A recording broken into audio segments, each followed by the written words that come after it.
So as I said, good afternoon. Thank you for joining us. Hello to those of you who have joined us live today, and also hello to anyone who's watching this back as a recording. We do have questions sent in advance, so we'll make sure to spend some time answering them. Let's kick off then and introduce ourselves. My name's Katie Green. I'm the School Director for Recruitment, and that includes the Department of Languages and Cultures. So I work with the students and staff in there on things like open days and events like that. We're also joined, I'm going to go in alphabetical order, by Caroline. Caroline, would you like to introduce yourself? Yep, so hi everybody, I'm Caroline and I'm in my 4th year studying Italian and Spanish, so I'm here to tell you a little bit about my experience of that. Thank you very much. We're also joined by Dr. Sophie Hayward. Sophie?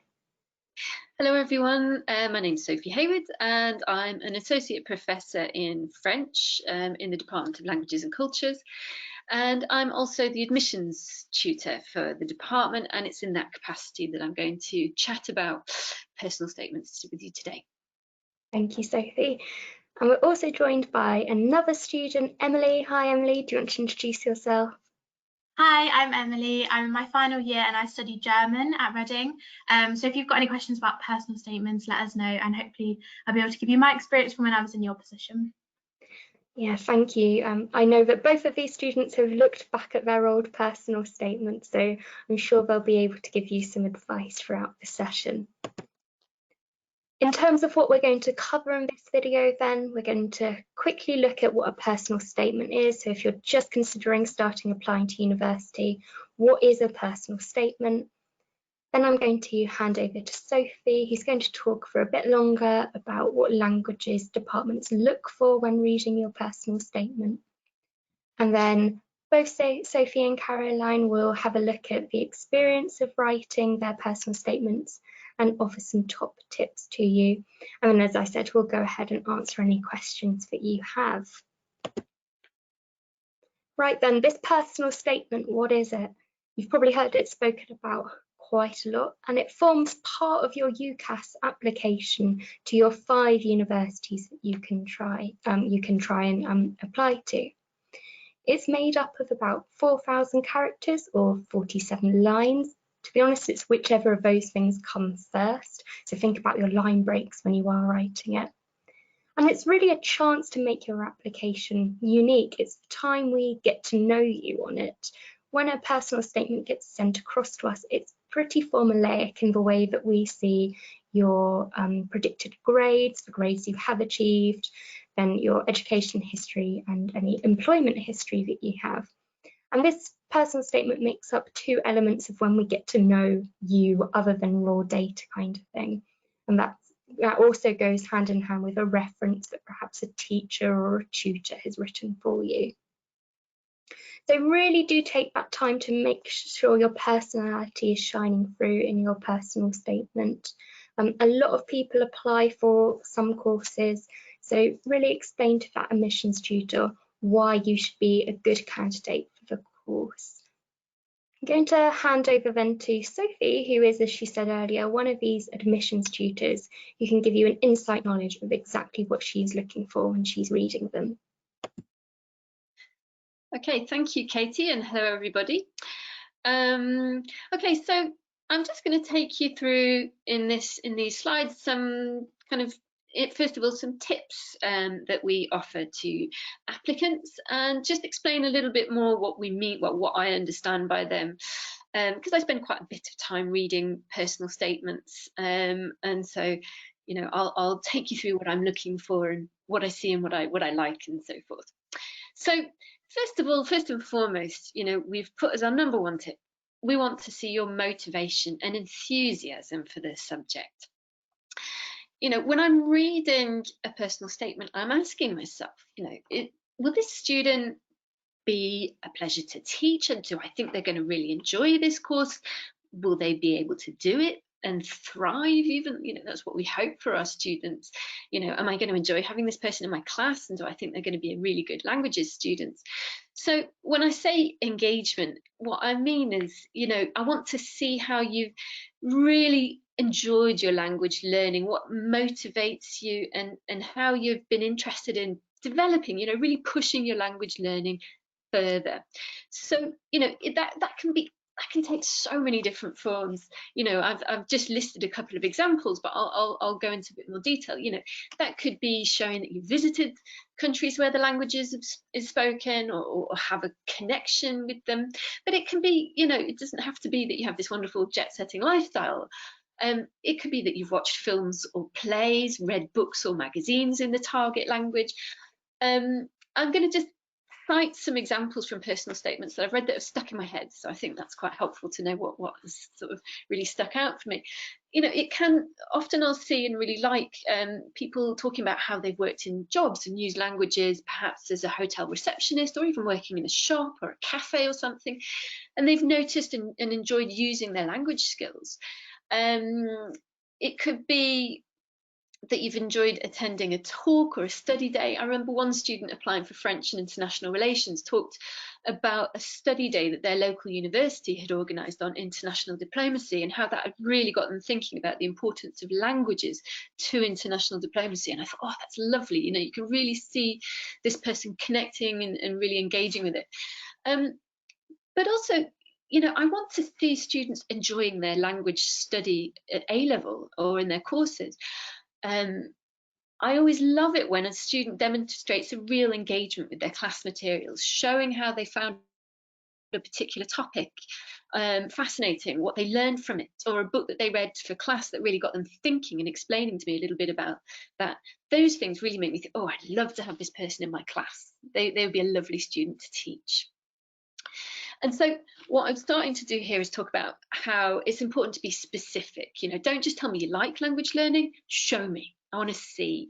So explain what you've enjoyed or you hope to enjoy about learning your chosen language and culture.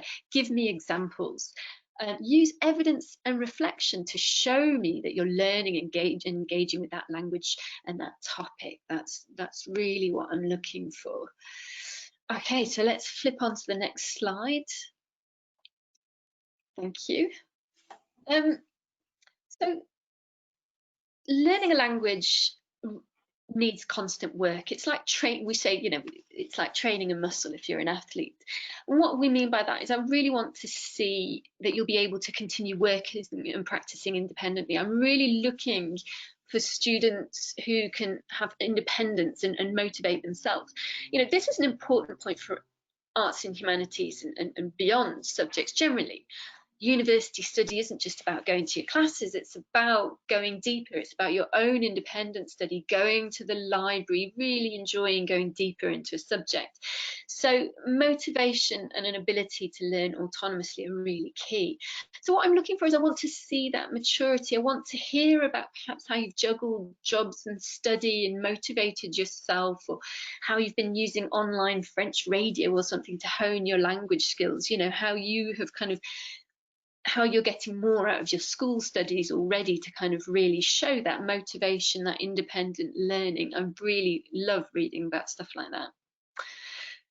And then here as well, if you're looking to study a language from beginner's level, it's quite interesting, you know, so here I think, you know, you might be unsure of how to show that, but if perhaps talk to us about how you've got the capacity to learn a language. So perhaps you've already learnt one, or you've started kind of learning using perhaps films or Duolingo. I mean, you know, anything to see that motivation. Perhaps you have a particular connection to that country, or give me a really strong reason as to what is going to motivate you to learn, so I can really see that. Perhaps you can demonstrate an understanding of what it takes to learn languages, even if this is going to be a relatively new skill for you. I just want to see that, you know, I think admissions tutors want to see that reflection, that understanding of what you're applying to do. That's the really important thing. So perhaps we could flip on to the next slide, please. Thank you.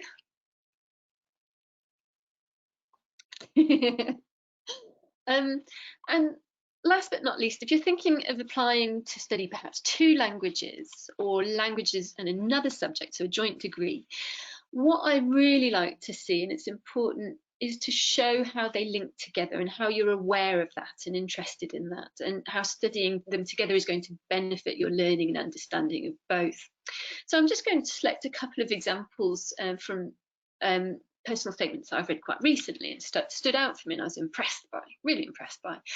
I read through quite a lot of personal statements this summer, and there was one of them that stood out for me because this applicant was talking about how they wanted to do German and economics.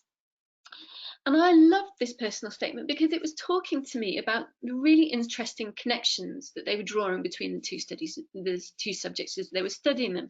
So there was some discussion of studying German economic history, for example, in I think it was their GCSE history course, and having really enjoyed looking at hyperinflation after World War I. And then they were talking about analysing Germany as an industrial and economic powerhouse in the 21st century. And another applicant recently I was looking at was talking about learning Spanish and international business, and how this was kind of motivating them to study business studies and Spanish. And in both cases, I really like statements like that. I really like to see the intellect, that they're making those connections. They're showing an intellectual engagement with the two studied subjects. And drawing links kind of that goes beyond how they learn the subject in school, but I guess sort of showing me how they've understood and found their own pathways in their studies. You know, that doesn't just tell me that they'd be a great joint honours student, but it also shows me, again, that kind of independence of thought, that maturity that I, you know, really want to see in a university student. So I love statements like that. I think you can really, really read them and see, oh yes, this person really is engaged with what they're applying for.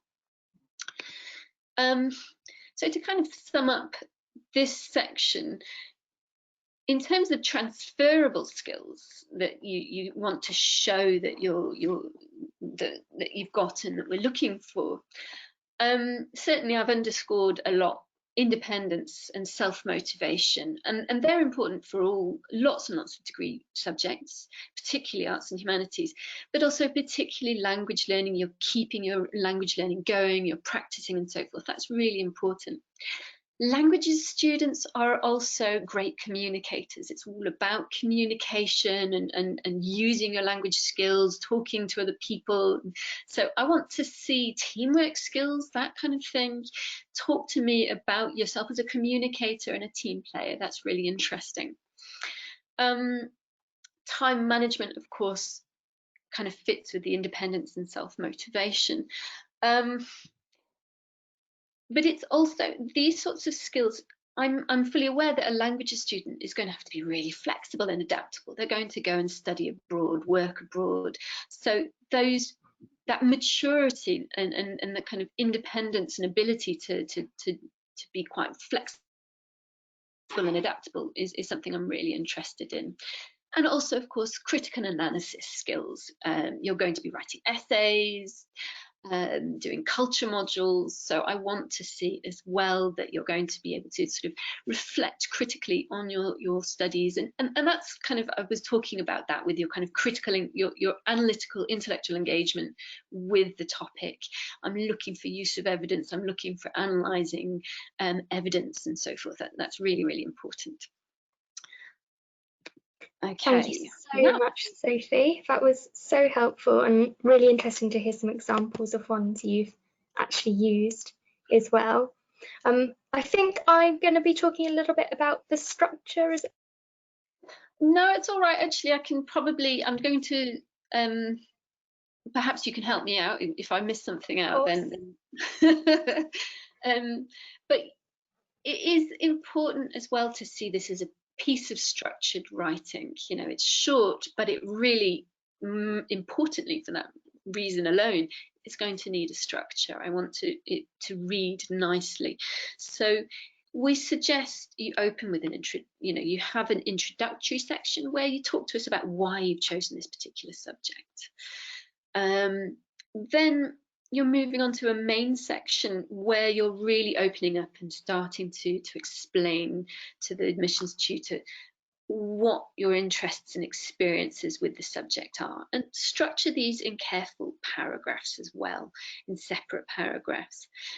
and then conclude, wrap it all up, don't leave it hanging, wrap it up, summarize, tell us why you really think you're a great fit. Have you got anything to add, Katie? I think you've covered everything that I would have said as well. I think it is when you're looking to structure on your word count, because it is quite short really, I would really recommend, you know, putting the main bulk in that separate paragraph sections of that main it, and leading it in the structure that I know Sophie's going to talk about now. So I won't say anything more for you. I'll just hand back over to you, Sophie. Okay, so particularly with the paragraphs that they're going to form the main bulk of your personal statement, think of the ABC structure. You're introducing the activity, the sort of illustration, what's your interest in the topic, you know, what it is you've done, perhaps, you know, read a book or worked in a hotel reception or done some volunteering with a school or something like that. Then explain to me what the benefit is, what you drew from that, why this is important. You know, really don't just sort of narrate, tell me, analyze, show me the benefits, and then relate it back to the course. Why then it's so useful for you, you know, why this is good evidence of you being suited to doing a languages course. So that's a key structure to keep in mind. Katie, perhaps do you have anything to add to that? Well, when I was thinking about running this, I was thinking what I could have used back in the day when I was writing my personal statement, and I used to work in a supermarket doing a bit of checkout work. And I was thinking, what was the benefits? And my activity was working in a supermarket, working on checkouts. My benefit was that really improved my confidence in talking to strangers, and also really emphasised the point that communication is so important to me. So that was my benefit. So then how would I relay that to the course if I was going on to study languages? I'd probably say, you know, I've got confidence with talking to strangers, therefore I'm not going to be scared to practice my language constantly with people, especially on my year abroad. So I think relating it back in that way and showing why the skills you've learned, even if they're not directly linked to languages at the moment, will stand you in good stead and make you a good candidate for that course. Absolutely, yeah. Thank you. So I've I've discussed at length a lot of the do's, the do's, the things that we're really looking for, but it is helpful, I think, to have a few don'ts. Some of the things, I'm not going to linger on these because, to be honest, I think being constructive is more useful, but it can be helpful to know nevertheless that there are some things that can be potentially problematic, traps to avoid perhaps. And you know, the first one, the most important one, isn't actually on here, but it's spelling, proofreading. Make sure that your personal statement doesn't have spelling mistakes, and languages students, that you've spelt the language correctly, that you've not got any missing accents or anything like that. You know, really make sure. This is the only piece of writing I'm going to read by you as an applicant. I want make sure it's spelt correctly, and so, you know, get people to read through it and help you with that. Then we sort of mentioned cliches. So when I read a lot of these things, there are certain cliches that come up again and again and again. And so if you want to stand out, it's a good idea to avoid them. Things like "I have always wanted to" from a very young age, that kind of thing is, or the word passion or passionate, or I would often encounter it. There's a Nelson Mandela quote about language learning that is lovely, but I read it a lot. So maybe find something more personal to you, unless you're a huge fan of Nelson Mandela, of course, and then explain to me why particularly Nelson Mandela has inspired you to learn languages, and then fine, keep the Mandela quote in. But I suppose, and I would say with the word passion and passionate, I should be able to feel the passion, and that's it. Don't tell me you're passionate, show me you're passionate.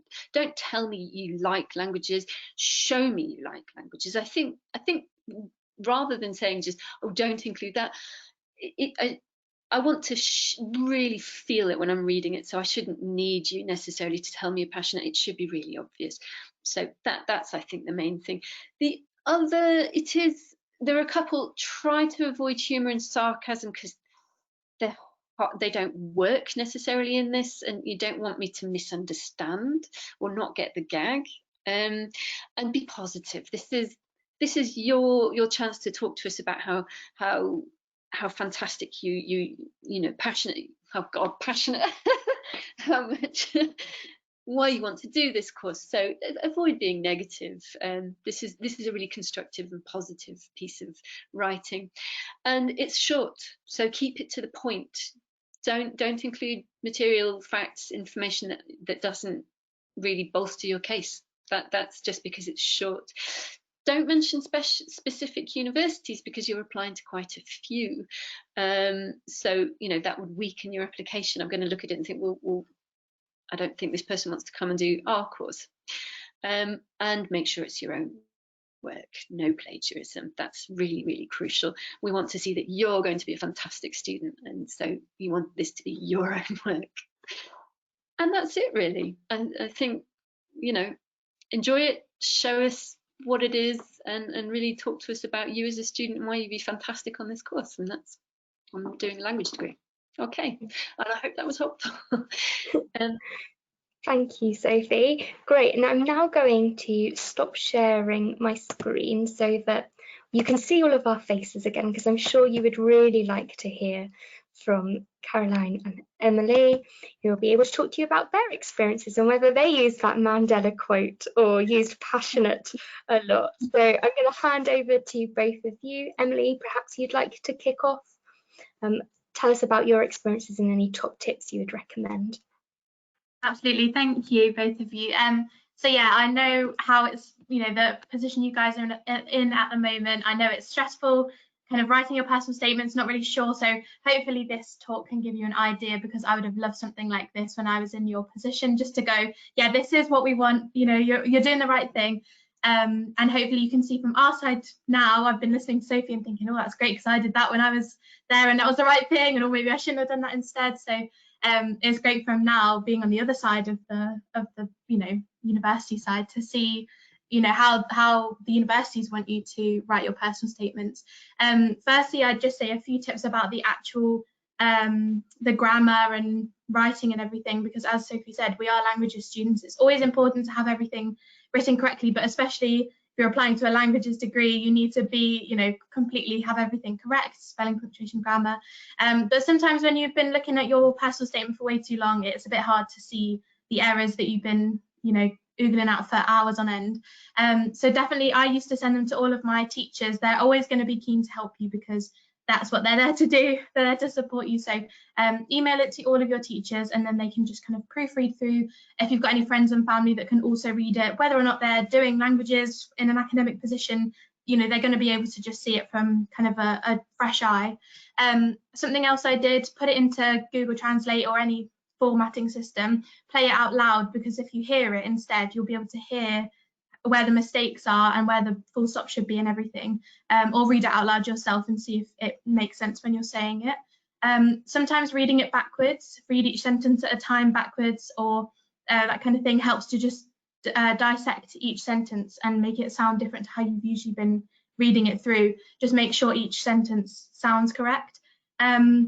And also change the font and colour of your writing. If you write it in Comic Sans in blue, and then you change it to red and a different font, your eyes will adjust differently to it, and you'll be able to see all the typos and everything in there. So those are just some things that I did when I was writing mine, just because I know that's something that perhaps, you know, you don't always think about, but when it comes to proofreading, it is super important. And if you just see a messy personal statement, it's not going to look good. You've got to get that first impression straight away.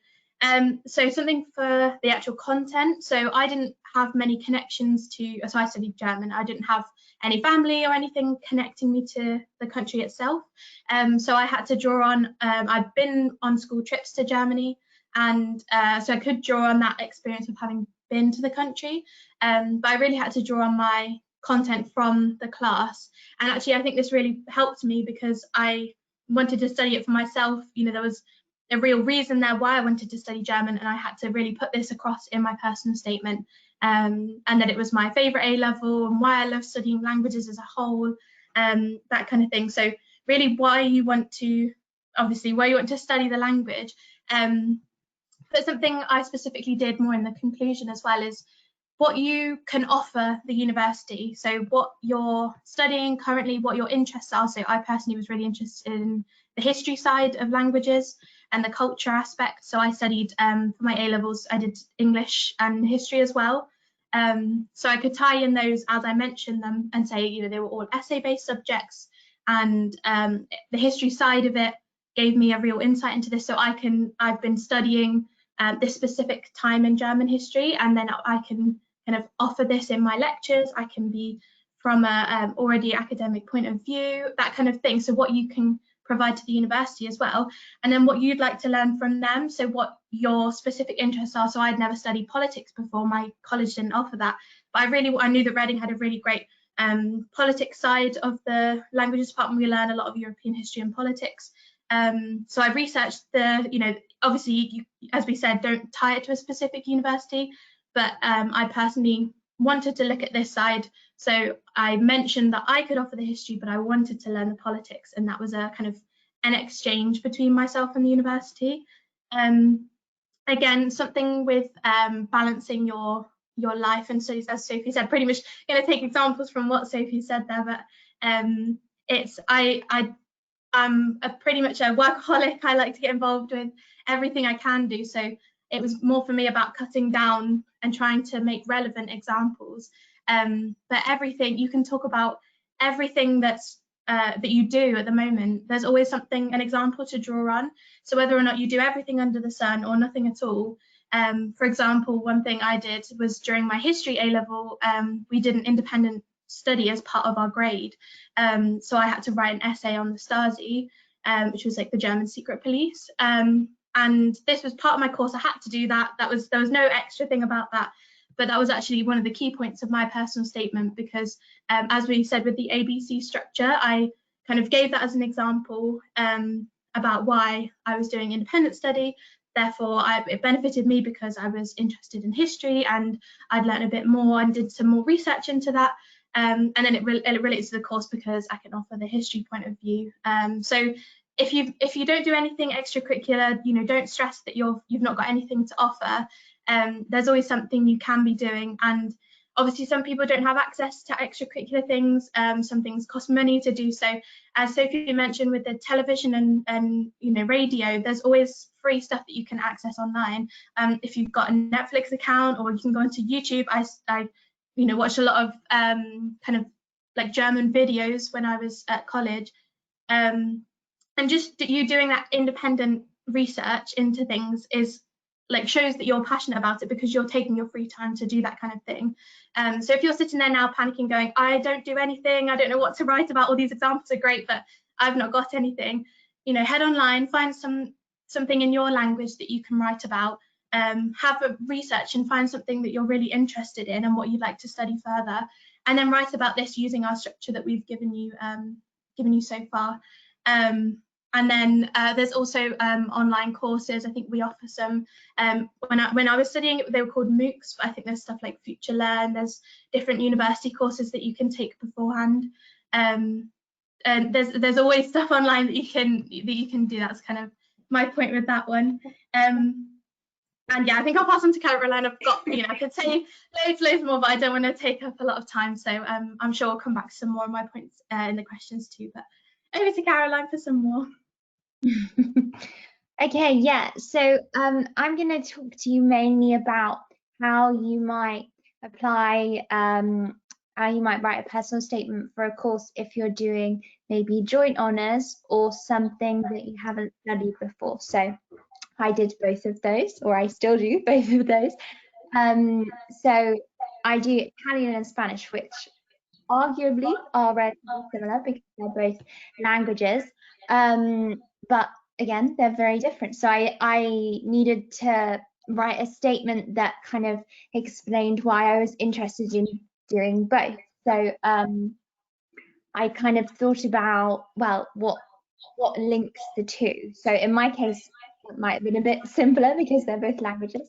But think about, I don't know, maybe if you want to study French and international relations, think, okay, what links these two, you know, maybe the global aspect, maybe the politics aspect, maybe you've studied geography, maybe you've studied politics, and so that's something that you've done that links to the both of them. So I would try and think of, yeah, something, a skill, maybe a topic that would link both subjects, and think, right, what have I done? What have I studied? Maybe an extracurricular activity that I've done that might spark an interest in both those subjects, or might give me a skill that I could transfer to both of those subjects. And then, yeah, so in terms of applying for something that you haven't done before, so I hadn't done Italian before, but I would again think of stuff that you're doing at the moment that is making you interested in starting something new. So as one of my A-levels, I did textiles. And so in my personal statement, I talked about the fact that I'd studied Italian artists and designers and things like that, which obviously culture is a big, a big part of studying languages. That's basically half of our course. So you will look at artists and designers of Italy while studying Italian. So that's something, you know, something that you currently have an interest in that you're going to cover in the course. What else did I talk about? I also talked about, I went on an art trip when I was doing my GCSEs to Venice. So I talked about that. I talked about how I felt really inspired by the culture of the city. Maybe this is a bit generic language, but you might think of something better. Yeah, and that sparked an interest in learning more, not only learning the language, but learning more about the culture. So I would also think about that in terms of languages. It's not just the language, you are learning about the culture. So think what you're doing at the moment and how could that relate to aspects of the culture. What else did I talk about? Yeah, so also I know not everybody does extracurricular activities, but like Emily said, you can think about stuff that you have done in class and kind of work it towards that. But a big part of joint honours degree, or well, joint honours and a new subject is commitment and determination and organisation. So think about things you're doing at the moment that could show those skills. So have you done a certificate? Have you worked towards something that shows your determination? Maybe, I don't know, you're part of a swimming club or a dance club, and you take exams in that, you know, you have certificates for that. Maybe you've done Duke of Edinburgh or something like that, that you've had to work towards, and that shows your determination. So I think if you're starting a new subject at university, that's an important skill that you want to show, that you're determined and hardworking to study that. And organisation, I would say, is another skill that you can talk about. So perhaps in terms of time management, in terms of perhaps you have a part-time job, so that'll show that you're managing, you know, your working life outside of school and doing your A-levels at the same time, which we all know is a lot. So yeah, think about how things you're doing at the moment can show or demonstrate skills that you're going to need for the subjects that you want to apply for. That's the main tips I would give, so I hope that's helpful. Thank you both so much. I'm sure that's been really helpful, and I think you've both displayed a really large range of experiences that you can, like Sophie said, it doesn't have to be global jet setting, it can be doing something at home or as part of school life. It's just as valid. So we're going to open it up for questions. So if you do have a question, do pop it in the box and one of us will answer it for you. I have some pre-prepared ones, and I know already that some of them have been answered by what you two were saying, so that's already great that you've answered them. but one perhaps, Sophie, that you could answer whilst we're waiting for live ones to come in, which was, at some universities I've applied for Spanish and at others I've applied for Spanish and economics. Have you got any advice on how I can do this within one personal statement? Yeah, it's not something to be particularly worried about, and I hope actually the discussion that we've kind of built up already should show you that we're looking for skills, we're looking for both interest in the subject but also a kind of an understanding of the skills and the motivations that are going to be important. So you know, you can talk about, if you're wanting to do Spanish and economics, and you talk a little bit about economics and why that's important, as long as you're kind of showing me that there's sort of motivation, independent study, and a kind of an intellectual engagement with that, and you know, talk about the Spanish economy, or you know, you can relate it back to Spanish as well often. So, and that's quite often the case with languages. You know, you really can sort of turn a discussion of international relations quite quickly to discussing languages as well, or something. I'm, you know, giving examples there, but so it doesn't worry me. I think you can show me through your skills and through your analysis all sorts of interesting things that will make me think that, yes, I can see you're probably applying for a Spanish and economics degree elsewhere, but you'd also be fantastic on a Spanish degree, and so I'm going to be very happy. And you can, our history modules in the Spanish section deal with economics already anyway. It's integral to the sort of history of conquest and so forth. So it would, I think, just really sort of showing the intellectual engagement and bringing up those transferable skills and stuff is going to be great and make for a great personal statement. So I wouldn't worry. In a sense, you're talking about an extra string to your bow. Thank you very much. Yeah, that is helpful. One I've actually already had quite a few emails about and phone calls about since the start of the UCAS application opened this year, which all kind of go along these lines. So I'll read this question out. Because I missed so much school, I haven't been predicted for grades I wanted. Should I still apply to university this year, but mention it in my personal statement? Okay, I'll answer first, I think. I mean, the first thing that I would say is we really recognise, all of us know how tough this year has been, and particularly for school A-level students, it's been really difficult, and we're fully aware of that and very sympathetic to it. We're going to look at the application as a whole, so get that personal statement written and really show us that you're more than that predicted grade, I guess, and you know, really talk to us about your studies and why you're excited. So definitely still apply, I think. And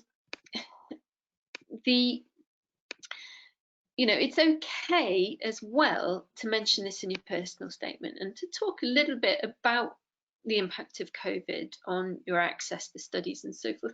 Again, I would say don't be negative, frame it in a positive light. Tell us what you've done to kind of cope, show us your resilience, your flexibility, your adaptability. You know, if I look at a student who said, you know, in their personal statement, I've had problems with access to schooling during COVID. What we've been doing is I've used online resources to try and bolster this, and you know, asked for help where I could.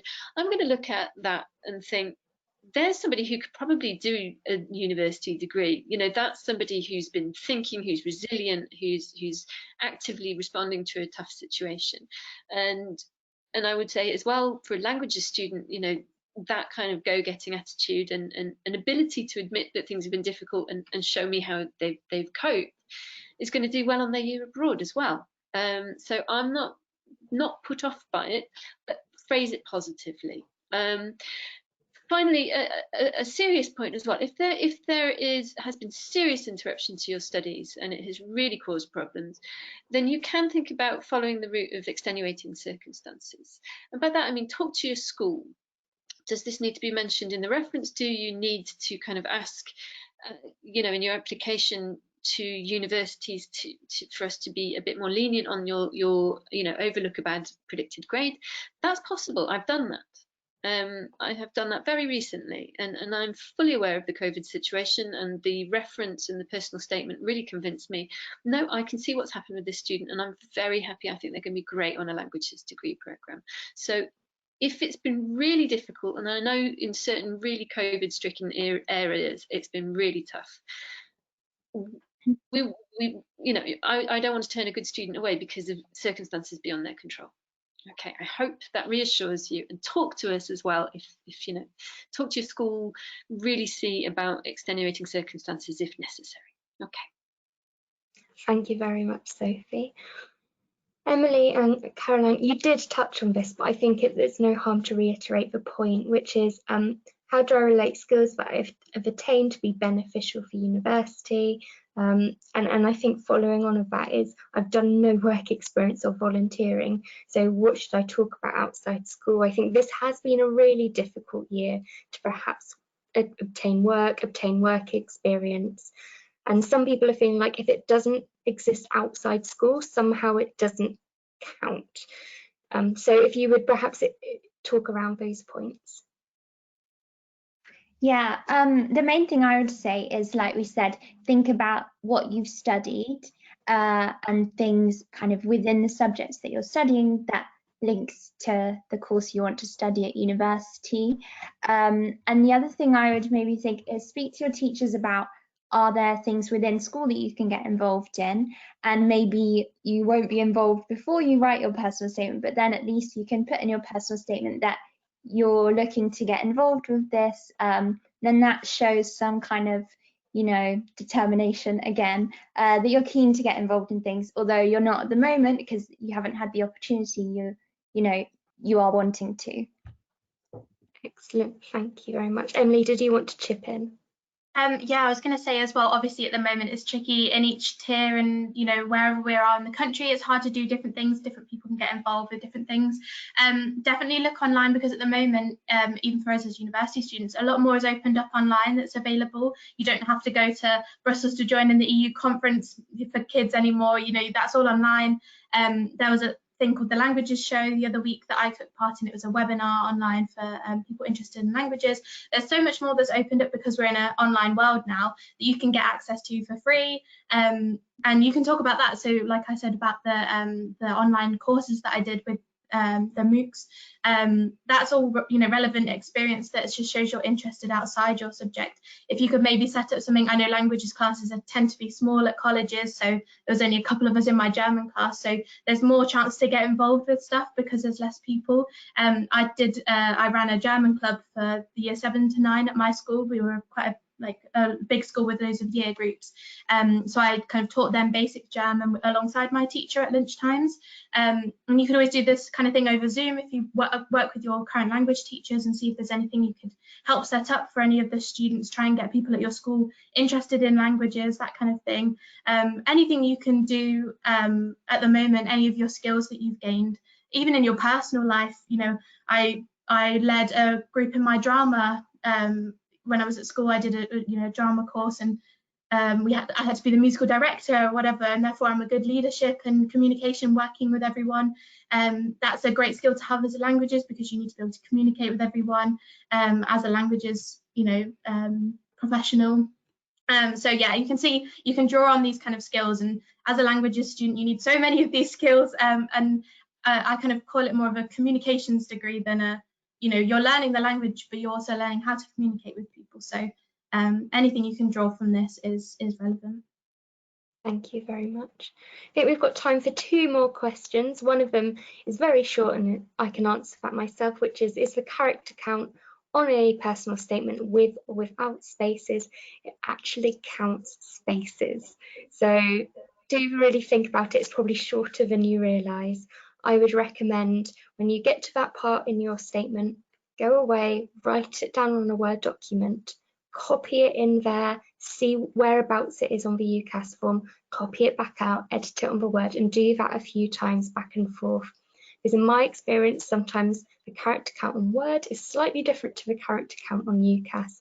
And if you think you've got there and you go in to submit, it can be very frustrating. So do it a couple of times to make sure. And then Sophie, I think you would be best placed to answer this one. If I'd like to do the languages programme with QTS, which we run at Reading, should I include any teaching experience in my application? Okay, thank you. Yes, so the QTS, I should say, is qualified teacher status. So you do the undergraduate degree in languages, but you also at the same time train to be a teacher, going into schools, and come out with your newly qualified teacher status. Now that is a degree that you just apply as normal for a languages degree, and then in second year, at the end of first year, you apply to join the QTS program.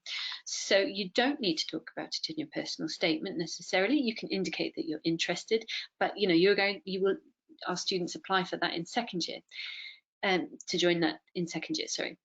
Having said that, if you've done teaching experience or you're interested in teaching, you've done any kind of reflecting on it, pop that into your personal statement. Whatever whether you join the QTS program or not, it's really relevant for teaching, for languages, for university study. It shows all kinds of exciting skills like communication, maturity, leadership.